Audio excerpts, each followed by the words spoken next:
Welcome back to my channel SD family. জয় শ্রীকৃষ্ণ, রাধে রাধে বলে চলে এলাম আবার একটা নতুন গল্পে। তো দেখো, সবাইকে জানাই গুড মর্নিং, শুভ সকাল। তার সাথে সবাইকে জানাই অনেক অনেক শুভেচ্ছা, অনেক অনেক অভিনন্দন। তো রোজকার মতো চলে এলাম আবার একটি গল্প নিয়ে। দেখো, আজকে স্বামী স্ত্রীর মাঝে বাচ্চাটাকে নিয়ে প্রবলেম। তো এই নিয়ে আজকের গল্প। সবই ভালো, প্রফেসর, শিক্ষিত, কিন্তু কোথাও একটা মিলের অভাব আছে, বোঝার অভাব আছে। এই নিয়ে আজকের গল্প। আজকে আমি গল্পটা একটু বড়, প্রথম পার্টটা দিলাম, কাল আবার সেকেন্ড পার্টটা দেব। দেখো, ভালো লাগবে। দৈনন্দিন জীবনে সাংসারিক গল্প, মেনে নেয়া না মেনে নেওয়ার গল্প। আশা করি তোমাদের ভালো লাগবে। তো বন্ধুরা, সবাই কেমন আছো? আশা করি ভালো আছো। দেখো, আমি কিন্তু তোমাদের জন্য আমার যে গল্পগুলো ভালো লাগে সেই জন্য তোমাদের কাছে আমি শেয়ার করি। আমার কাছে আরও ভালো ভালো গল্প পেতে চ্যানেলটিকে সাবস্ক্রাইব করে লাইক কমেন্ট শেয়ার করে পাশে থেকো, আর সবাইকে সাপোর্ট করো। তো দেখো, রোজ রোজ একই গল্প তো আর ভালো লাগে না, সেই জন্য টুকিটাকি খুঁটিনাটি, এই ভুল বোঝাবুঝি, এইসব নিয়ে গল্পটা আজকে তোমরা পুরোটা শোনো, তাহলে বুঝতে পারবে।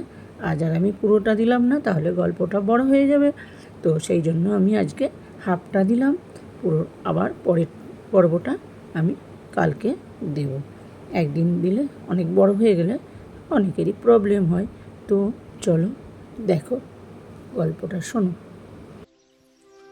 মা, আমি ও ঘরে শোব না, তুমি আমার সাথে এ ঘরে শুতে এসো। গুনগুনের কথায় আবার বুক কেঁপে উঠল ঝুমুরের। আজকের রাতটাও বোধ হয় এক রাশ অশান্তি নিয়ে নিদ্রাবিহীন হয়ে কাটাতে হবে। মাঝে মধ্যেই কি যে হয় অনিকেতের, বুঝতেই পারে না ঝুমুর। নিজের সমস্ত ডিপ্রেশন ওই বাচ্চা মেয়েটার ওপর ঢেলে দিতে যেন বদ্ধপরিকর সে। কলেজের প্রফেসর অনিকেত, অঙ্কে পিএইচডি করেছে সে। সারা দিন অঙ্কের বইয়ে মুখ গুঁজে বসে থাকাই তার কাজ। লেখাপড়াটা সে এতটাই ভালোবাসে। কর্মজগতে তার বিশাল নাম আর প্রতিপত্তি, কিন্তু ব্যক্তিগত জীবনে তার প্রচুর ডিপ্রেশন। ঝুমুর জানে অনিকেতের ডিপ্রেশনের একটা বড় কারণ ঝুমুর নিজে। অনিকেত যে স্ত্রী হিসেবে তাকে প্রথম থেকেই মানতে পারেনি, সেটা ফুলশয্যার রাতেই স্পষ্টভাবে জানিয়েছিল অনিকেত। অনিকেতের ইচ্ছে ছিল ওর স্ত্রী ওর মতনই বিশাল কিছু হবে, কিন্তু অনিকেতের বাবার পছন্দ ছিল ঝুমুর। ঝুমুরের যখন বিয়ে হয় অনিকেতের সঙ্গে, তখন ঝুমুর সবে প্রাইমারি স্কুলে চাকরিটা পেয়েছে। ঝুমুরের বাবা আর শ্বশুর একই ব্যাংকে কাজ করতেন, তবে ঝুমুরের বাবা ছিলেন ক্লার্ক আর ঝুমুরের শ্বশুর ছিলেন ম্যানেজার। একদিন ব্যাংকে ঝুমুর একটা বিশেষ কারণে বাবার সাথে দেখা করতে এলে ঝুমুরের শ্বশুর অনিমেষ মিত্রের পছন্দ হয়ে যায় ঝুমুরকে। ঝুমুরের মধ্যে বেশ একটা সাবেকিয়ানা আছে। বিছানায় সারাদিন শুয়ে থাকা স্ত্রী আর ছন্নছাড়া হয়ে থাকা সংসারটাকে সামলে রাখার মতো গুণ ঝুমুরের মধ্যে দেখতে পেয়েছিলেন তিনি। তাই মাস দুয়েকের মধ্যেই চার হাত এক হয়ে যায় ঝুমুর আর অনিকেতের। প্রফেসর স্বামীর প্রাইমারি স্কুলের শিক্ষিকা বউ, এমন অসম একটা সম্পর্কে ডিপ্রেশনের শিকার হতে থাকে অনিকেত। অঙ্ক থেকে 10 হাত দূরে পালানো ঝুমুরের সাথে কথা বলেও শান্তি পায় না অনিকেত। তার বুদ্ধির সামনে ঝুমুরের বুদ্ধি সবসময়ই কম পড়ে যায় যেন। তার পরিচিত জগতেও ঝুমুর খুব বেমানান। তবে অনিমেষবাবু ও তার স্ত্রী রজনী ছেলে বউকে নিয়ে খুবই সন্তুষ্ট। ঘরে বাইরে সব কিছু কি সুন্দর করে সব সামলায় ঝুমুর। ঝুমুরের সবচেয়ে বড় গুণ যেটা, সেটা হলো তার একটা অনুভূতিপ্রবণ মন আছে, আর সেই মনের আঁখি দিয়েই জগৎটাকে দেখতে ভালোবাসে সে, যেটা আবার হিসেব কষা অনিকেতের পছন্দ হয় না। তবুও সংসার, সম্পর্ক সব কিছুই মোটামুটিভাবে চালিয়ে নিয়ে যাচ্ছিল সবাই। কিন্তু সমস্যার সৃষ্টি হলো তখন যখন গুনগুন বড় হতে শুরু করলো। অনিকেতের ইচ্ছে ছিল গুনগুন তার বাবার মতো অঙ্ককে ভালোবাসবে, অঙ্ক নিয়েই বাঁচবে, অঙ্ক নিয়েই মরবে। কিন্তু হলো উল্টোটা। গুনগুনের মন ভালোবাসল সাহিত্যকে, তার লেখার হাতও দুর্দান্ত। তাই বলে অঙ্কতে সে যে খুব কাঁচা তা নয়, তবে অঙ্কটা তার ভালোবাসা হয়ে উঠতে পারেনি, শুধুমাত্র একটা বিষয় হয়েই রয়ে গেছে। এটাই একটা বিশাল ক্ষোভের সৃষ্টি করল অনিকেতের মধ্যে। নিজের মতো করে মেয়েকে তৈরি করতে পারছে না দেখে আবারও নতুন করে ডিপ্রেশনের শিকার হলো সে। মনের সাথে প্রতিদিনের টানাপোড়েন। কেন গুনগুন এমন হলো? কেন গুনগুন আমার মতো হলো না? ঝুমুর একদম সাদামাটা বলেই কি গুনগুন ওর মায়ের মতো হতে চাইল? যদি ঝুমুর আমার মতো প্রফেসর বা ডাক্তার বা কোনো সরকারি আমলা হতো, তাহলে তো আর গুনগুন এরকম এত সাধারণ হয়ে থাকতো না। এতগুলো প্রশ্নের উত্তর খুঁজতে গিয়ে অনিকেত তার বিচার বুদ্ধি হারিয়ে ফেলে, আর তখনই সব হিসেব নিকেশ ভুলে ভরা হয়ে ওঠে তার কাছে। গুনগুন যত বড় হতে থাকলো, বাবার সাথে দূরত্ব তৈরি হতে থাকলো তত বেশি।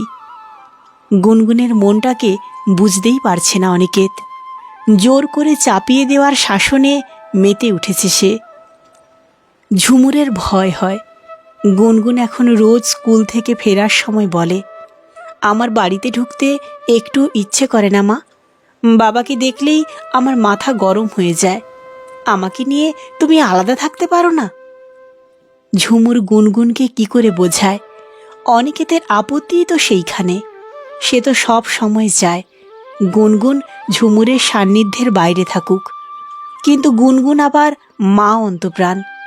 মায়ের সাথে মন খুলে কথা বলা যায়, মায়ের সাথে প্রাণ ভরে বাঁচা যায়। বিপরীতে অনিকেত সব সময় নিজের সিদ্ধান্ত জোর করে চাপিয়ে দেয় গুনগুনের ওপরে। গুনগুনের যেন কোনো স্বাধীনতাই নেই। বাবার কথাই শেষ কথা তার জীবনে। এদিন রাত্রেও গুনগুন ঝুমুরকে বলল, ওই লোকটার সাথে আমি থাকবো না মা, ওই লোকটা আমার সমস্ত প্রবলেমের কারণ। যত দূরে থাকবে আমার থেকে তত ভালো থাকবো আমি। ঝুমুর ধমকের সুরে বলল, বাবাকে বাবা বলেই বলতে শেখো গুনগুন, ওই লোকটা আবার কি কথা? এই তোমায় শিক্ষা দিচ্ছি আমি? আমি জাস্ট পারছি না মা, আমার লাইফের কোনো কিছুতে নেই, অথচ হঠাৎ করে কিছু দেখে কোনো বিচার না করেই সে উল্টো পাল্টা মন্তব্য করতে শুরু করে দেয়। আমার বেসিক প্রেস্টিজটার প্রতিও তার খেয়াল আছে। সে যদি কারোর সম্মানের কথা না ভাবে, তাহলে তাকে রেসপেক্ট করার কথাই বা ভাববো কেন বলতে পারো? আসলে কি জানো মা, বাবা তোমার প্রতিই থ্যাঙ্কফুল নয়, তো আর কারোর প্রতি কি করে থ্যাঙ্কফুল হবে বলো? তোমাকেই তো রেসপেক্ট করতে পারে না বাবা। তুমি যে নিজেও একটা মানুষ, তোমার যে একটা মন আছে, কোনোদিন ফিল করেছে কি বাবা সেটা? করেনি। আমি ডেফিনেটলি জানি কোনো দিন তোমার জন্যে এতটুকু ফিল করেনি। তোমাকেই যখন বাবা বুঝতে পারে না, তখন আমাকে বুঝবে কি করে? এভাবে রোজ রোজ বাবার বিশ্রী কথা আমি আর সহ্য করতে পারছি না। I am just fed up. কথাগুলি বলেই পাশের ঘরে দুমদাম করে চলে যায় গুনগুন। একটা ক্লাস 6-এ পড়া মেয়ের মানসিক যন্ত্রণাটাকে উপলব্ধি করে বুকের ভেতরটা কেমন যেন মোচড় দিয়ে ওঠে ঝুমুরের। ঘরে গিয়ে স্বামীকে বোঝানোর চেষ্টা করে, আজ রাতটা গুনগুন আর আমি পাশের ঘরে শুই গিয়ে, তুমি বকেছ তাই একটু আপসেট আছে মেয়েটা, আর এভাবেই বা বকাবকি করো কেন? এখন বড় হচ্ছে ও, ওরও তো একটা মান সম্মান বোধ তৈরি হচ্ছে, সেটাকে তো আমাদের মেনে চলা উচিত, তাই না? অনিকেতের মনে এমনিতেই আগুন জ্বলছিল। ঝুমুরের কথায় সে আগুনে যেন ঘি পড়ে গেল।